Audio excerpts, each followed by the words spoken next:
ఎవడో వచ్చి స్వచ్ఛందంగా పనిచేస్తా ఉంటే వాడిని విమర్శించడం ఏంటండి? బుద్ధుందా మీకు? ఇది కూడా రాజకీయం అండి. ఇలాంటి రాజకీయాలు చేసే వాళ్ళతో మన రాజకీయం చేయాలంటున్నా. మిమ్మల్ని అడుగుతున్నా. ఈరోజు నేనేం చెప్పాను? P3 public private partnership. ఈరోజు దీనివల్ల ఈ రోడ్లు వచ్చాయి, ఎయిర్పోర్ట్లు వచ్చాయి, పోర్ట్లు వచ్చాయి, కాలేజీలు వచ్చాయి, అనేక వస్తువులు వచ్చాయి. ప్రజలు కూడా బాగుపడ్డారు. అదే సమయంలో కొంతమంది కోట్ల రూపాయలు వచ్చాయి. ఆర్థిక అసమానతలు పెరిగిపోతున్నాయి.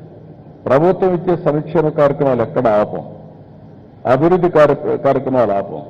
కానీ సామాజిక బాధ్యత కింద ఆ రోజు జన్మభూమి పిలిపించా, జన్మభూమితో వచ్చి గ్రామ సేవ చేశారు. ఈ రోజు నేను ఇచ్చేది P4 అన్నాను, ప్రభుత్వం ప్రైవేట్ పీపుల్ పార్ట్నర్షిప్. ఈరోజు నేను ఒక్కసారి మీరు చూస్తే నేను ఒక 20 ఏళ్ళు తిరిగాను. తిరిగితే ఒక అతను చాలా బాగా పనిచేశాడు. వడ్రు కొలసలే అందరూ వాళ్ళే.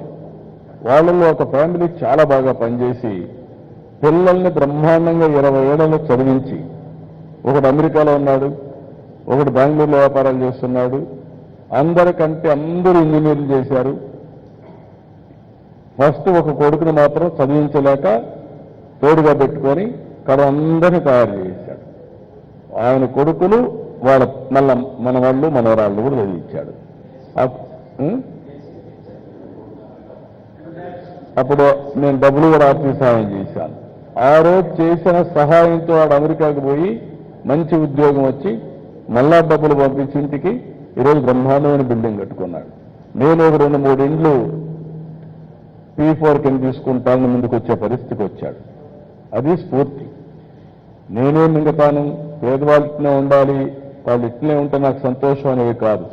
పేదరికం లేని, అందుకని నేను ఏమన్నాను, నేను కష్టపడేది కూడా ఈ పేదవాళ్ళ కోసం కష్టపడుతున్నా, ప్రజల కోసం కష్టపడుతున్నా. అది కూడా నా జీవితంలో చూడాలనుకుంది. Zero poverty 2029. అక్కడి నుంచి ఆర్థిక ఇంకా మెరుగైన జీవన ప్రమాణాలు క్రియేట్ చేసే వ్యవస్థ, ఆర్థిక వ్యవస్థలో ఆర్థిక అసమానత తగ్గించే వ్యవస్థకు శ్రీకారం చుడతాం. That is our aim.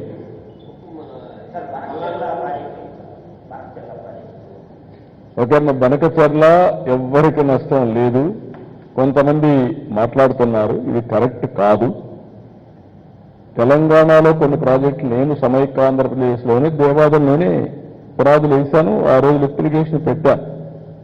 Srisailam SLBC, ఇప్పుడు మాధవరెడ్డి కెనాల్. అది చూసిన తర్వాత ఆ రోజు నేను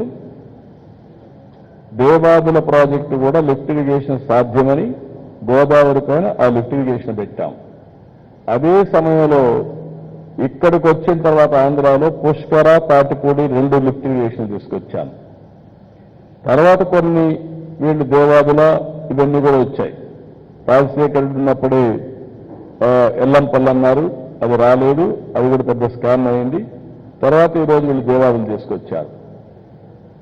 గోదావరిలో నీళ్లున్నాయి, పైన ఉండేవాళ్ళు వాడుకుంటారు, కిందలో వాడుకోవచ్చు. 2000 TMC నీళ్లు సగటున 100 సంవత్సరాలు సముద్రంలోకి పోయినాయి.